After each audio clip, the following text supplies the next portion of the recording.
Hello, আসসালামু আলাইকুম। তাসকিন আহমেদ ইনজুরির কারণে হয়তো তিনি বিশ্বকাপটা মিস করতে যাচ্ছেন, এই ধরনের একটা নিউজ আমাদের কাছে আসছে এবং আমরা এটা কনফার্ম হয়েছি। এবং এই নিউজটা কতটুকু সত্য এবং কতটুকু মিথ্যা সেটা আমি আজকের এই ভিডিওতে প্রুভ করব এবং তাসকিনের ইনজুরি সম্পর্কে ডিটেলসে কথা বলা হবে। সো এই তাসকিনকে নিয়ে আমাদের বাংলাদেশ ক্রিকেটের বড় একটা স্বপ্ন ছিল। তিনি এমন একজন বোলিং, তাকে নিয়ে বাংলাদেশ ক্রিকেট খুবই গর্ব করতে, কারণ বাংলাদেশ ক্রিকেটে এমন পেস বোলিং কখনো আগে পায়নি। তাসকিন যখন বিপিএল দিয়ে সবার নজরে আসলো এবং তাকে কিন্তু তখন থেকে বিসিবি তাকে খুবই পরিচর্যার মাধ্যমে তাকে ন্যাশনাল টিমে নিয়ে আসলো, নিয়ে এসে তাকে একের পর এক কিন্তু সিরিজে খেলানো হলো। তাকে প্রথমে টি-20-তে, তারপরে ওডিআইতে, তারপরে টেস্টে খেলানো হলো। মানে বাংলাদেশ ক্রিকেট বোর্ডের একটা সংস্কৃতি আছে, সেটা হচ্ছে যে এমনভাবে এমন কাজগুলো করে, যেমন আপনি টি-20-তে অনেক ভালো বোলিং করেছেন, আপনাকে টেস্টে অভিষেক করাই দিবে। আপনি টেস্টে অনেক ভালো ব্যাটিং করেছেন, আপনাকে টি-20-তে অভিষেক করাই দিবে। কিন্তু আমাদের উচিত যে যে ডিপার্টমেন্টে, যে সংস্করণে বা যে ফরম্যাটে যে সেরা, তাকে সেখানেই খেলতে দেয়া। আমরা তাসকিনকে যদি আরও কিছুদিন সময় দিতাম, তাকে যদি ওয়ানডে এবং টি-20-তে কন্টিনিউ করতাম, টেস্টে যদি কন্টিনিউ না করতাম, তাহলে হয়তো তাসকিনের ফিটনেসটা বা তিনি ইনজুরিতে খুবই কম পড়তেন। বাট এইটা কিন্তু বাংলাদেশ ক্রিকেট কখনোই করে না।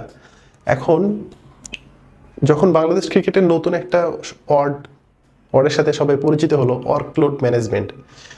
তো এই একটা অজুহাতে তাসকিনকে দুইবার আইপিএলে এনওসি দেয় নাই এবং তাসকিন বাইরের কোনো লিগে খেলতে পারেনি।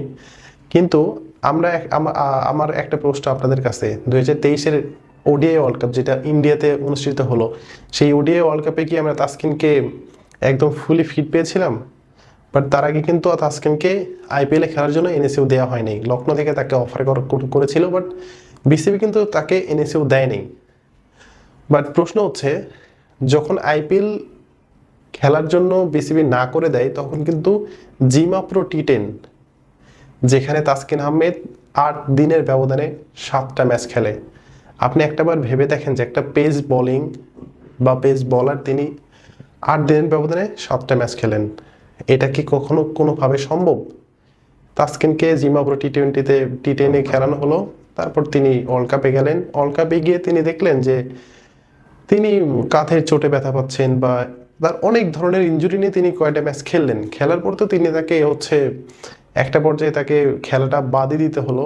তিনি দেশে ফিরলেন। দেশে ফেরার পরে প্রায় 2 থেকে 3 মাস তিনি মাঠের বাইরে থাকলেন। পুনর্বাসন প্রক্রিয়া শেষ করে তিনি নিউজিল্যান্ডের সাথে ঘরের মাঠে সিরিজটা মিস করলেন, তিনি নিউজিল্যান্ডের সাথে অ্যাওয়ে সিরিজটা মিস করলেন। মোটামুটি প্রায় 3 মাস মাঠের বাইরে ছিলেন। এরপর তিনি বিপিএল দিয়ে মাঠে ফিরলেন। এই যে বিপিএল থেকে শুরু হলো তার খেলা, ঢাকার হয়ে তিনি খেলা শুরু করলেন, বিপিএলটা শুরু করলেন। বিপিএল পরে আরও ইন্টারন্যাশনাল যতগুলো সিরিজ ছিল, শ্রীলঙ্কার সাথে সিরিজ, মোটামুটি বলতে গেলে বিপিএল এর পর থেকে তিনি, আমার মনে হয় না যে কোনো সিরিজে তিনি বাদ ছিলেন বা তাকে রেস্ট দেওয়া হয়েছে বা তাকে বিশ্রামে দেওয়া হয়েছে। এই ধরনের কোনো সুযোগ তাসকিনকে দেওয়া হয়নি। এর মধ্য থেকে আইপিএল থেকে একটা অফার আসলো যে কলকাতা এবং পাঞ্জাব তাসকিনকে চাচ্ছে।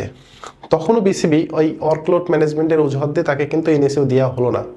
সেখানেও থেকে তিনি বঞ্চিত হয়ে গেল এবং তাসকিনের একটা সময় আক্ষেপ করে বলতো যে আমি মনে হয় একমাত্র ক্রিকেটার যে সুযোগ পেয়ে সুযোগগুলো আমি লুফে নিতে পারিনি। আইপিএল খেলা প্রত্যেকটা ক্রিকেটারের একটা স্বপ্ন থাকে, সেই স্বপ্নটাকে বিসিবি একদম, তাসকিনের যে স্বপ্নটা আইপিএল খেলা, সেটা কিন্তু একদম শেষ করে দিয়েছে। এখন নেক্সট আইপিএলে তাকে আদৌ ডাকবে কিনা? একটা বোলিং কিন্তু প্রাইম সময়টা সবসময় পার করে না, আর আইপিএলে খেলতে গেলে তাকে প্রাইম বোলিং হইতে হয়। তার সেরা সময়ে থাকলে তাকে তখনই, এবং ওই সময়টাতে সারা ওয়ার্ল্ডের মধ্যে টপ পেসারদের মধ্যে যদি সে থাকে, তাহলেই তাকে আইপিএল ডাকবে।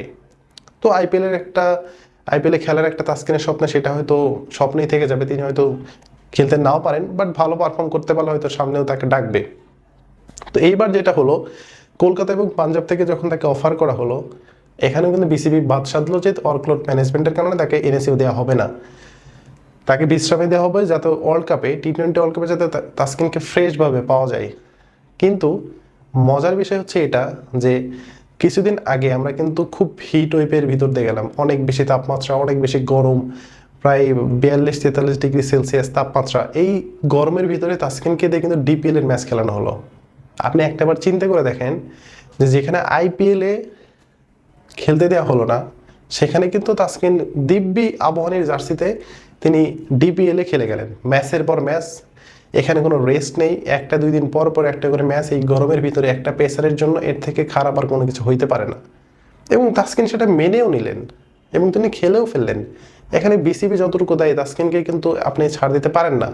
তাসকিন যদি চাইতো এবং বলতো যে আমি খেলবো না, জোর করতে পারতো না, বাট তাসকিন নিজেও খেলতে চাইছে, তাকে খেলাই দিছে, বাস এখন তিনি ইনজুরি। এবং মজার বিষয় হচ্ছে এটা যে আপনি জিম্বাবুয়েকে নিয়ে আসলেন প্রস্তুতি সিরিজ হিসেবে। ওয়ার্ল্ড কাপে যাওয়ার আগে একটা সিরিজ খেলা দরকার, সেই জন্য জিম্বাবুয়েকে নিয়ে আসলেন। এখন তাসকিনকে দিয়ে আপনি প্রথম 4টা ম্যাচে খেলাতে হবে? ভাই, প্রথম 2টা ম্যাচ খেলালেই তো এনাফ। কারণ তাসকিন তো প্রুভেন প্লেয়ার, তাসকিন কেমন বল করতে পারে, সে নতুন বলে কেমন, পুরাতন বলে কেমন, সে মিডল ওভারে কেমন, আমরা সবাই জানি।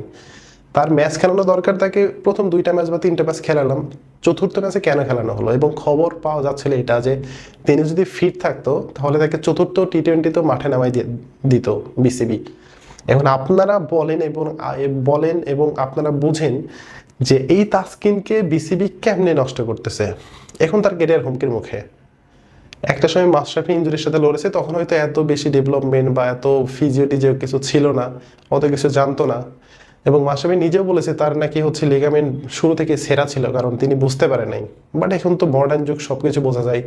তাসকিনকে দিয়ে এত বেশি ম্যাচ খেলানোর কোনো দরকার ছিল না। যেখানে তাকে আইপিএলে খেলানো হয়নি রেস্টের একটা অজুহাত দিয়ে, ওয়ার্কলোড ম্যানেজমেন্টের একটা অজুহাত দিয়ে, সেখানে তাকে ডিপিএল খেলানো হলো। সেই বিপিএল এর পর থেকে শুরু করে আজকে লাস্ট চতুর্থ ম্যাচ জিম্বাবুয়ের সাথে যে টি-20 সিরিজটা হলো, চতুর্থ ম্যাচ পর্যন্ত তাকে একটানা খেলিয়ে গেছে। এখন একটা পেসারের একটা ম্যাচ পরে রিকভারির একটা প্রয়োজন হয়। এখন তাসকিনকে যদি আমরা টি-20 ওয়ার্ল্ড কাপের বিবেচনায় রাখতাম, তাহলে আমরা হয়তো প্রথমে 1টা অথবা 2টা ম্যাচ খেলার পর তাকে বিরতি দিয়ে দিতাম, যেমনটা শরীফুলকে দেওয়া হচ্ছে। শরীফুল ফ্যামিলির সাথে ঘুরতেছে ফিরতেছে, তাদের মন মতো এবং ফ্রেশ একটা নিজের মাইন্ডসেট করে তিনি যুক্তরাষ্ট্রে যাবেন, টি-20 ওয়ার্ল্ড কাপ খেলবেন এবং তার আগে যুক্তরাষ্ট্রের সাথে কয়েকটা ম্যাচ খেলবে হয়তো। তো তাকে যেহেতু ছুটি দেওয়া হলো, তাহলে তাসকিনকে কেন নয়? তাসকিন এমনিতেই অনেক ইনজুরি, তার অনেক ইনজুরি ছিল, তিনি বেশি ম্যাচ খেললে ইনজুরিতে পড়ে যায়, সেটা বিসিবি খুব ভালোভাবেই জানে। বাট এটা কিন্তু তাসকিনের সাথে করা হয় নাই। আপনি মোস্তাফিজকে যখন নিয়ে আসলেন, এবং খুব হাস্যকর একটা কথা বলা হইলো বিসিবির অপারেশনস কমিটি থেকে যে আইপিএলে মোস্তাফিজের আর কিছু দেয়ার নাই। আইপিএলে প্রত্যেকটা ক্রিকেটার বলে যে আমরা আইপিএলে একটা দিন থাকলে আমরা অনেক কিছু শিখতে পারি, বাট বিসিবি বলে এবং বিসিবির কাছে নাকি আইপিএলে বাংলাদেশি ক্রিকেটারদের শেখার কিছু নাই। মোস্তাফিজকে নিয়ে আসার পরে অবশ্যই এখানে একটা মুনশিয়ানা দেখিয়েছে। মোস্তাফিজকে নিয়ে আসার পরে তাকে বিশ্রামে রাখা হয়েছিল প্রথম 4টা ম্যাচে, কিন্তু প্রথম 3টা ম্যাচে কিন্তু মোস্তাফিজকে একাদশে স্কোয়াডই রাখা নেই, বাট তারপরে 2টা ম্যাচ খেলানো হলো, এটা মোটামুটি ঠিক আছে। বাট তাসকিনের সাথে যা করা হয়েছে সেটা বিসিবি একদম ঠিক করেনি। এই মাসুলটা এখন বিসিবিকে যতটুকু না দিতে হবে তার থেকে বেশি দিতে হবে এই নির্বাচক কমিটিকে। কারণ নির্বাচক কমিটি নতুন আসছে, এই নির্বাচক কমিটি কোন প্লেয়ারকে নেবে, কি করবে না করবে, ওয়ার্ল্ড কাপে গিয়ে দল ফেল করলে এই নির্বাচক কমিটির উপরে সবচেয়ে বেশি দায় আসবে। এখন আমরা সবাই বলবো যে নির্বাচক কমিটি খারাপ বা তারা ভালো না, বাট নির্বাচক কমিটি আর তো আর দেখে না যে একটা প্লেয়ারের ওয়ার্কলোড ম্যানেজমেন্ট বা একটা প্লেয়ারের ফিটনেস, এটা তো নির্বাচক দেখবে না। নির্বাচকের কাজ হচ্ছে দলটা নির্বাচন করা।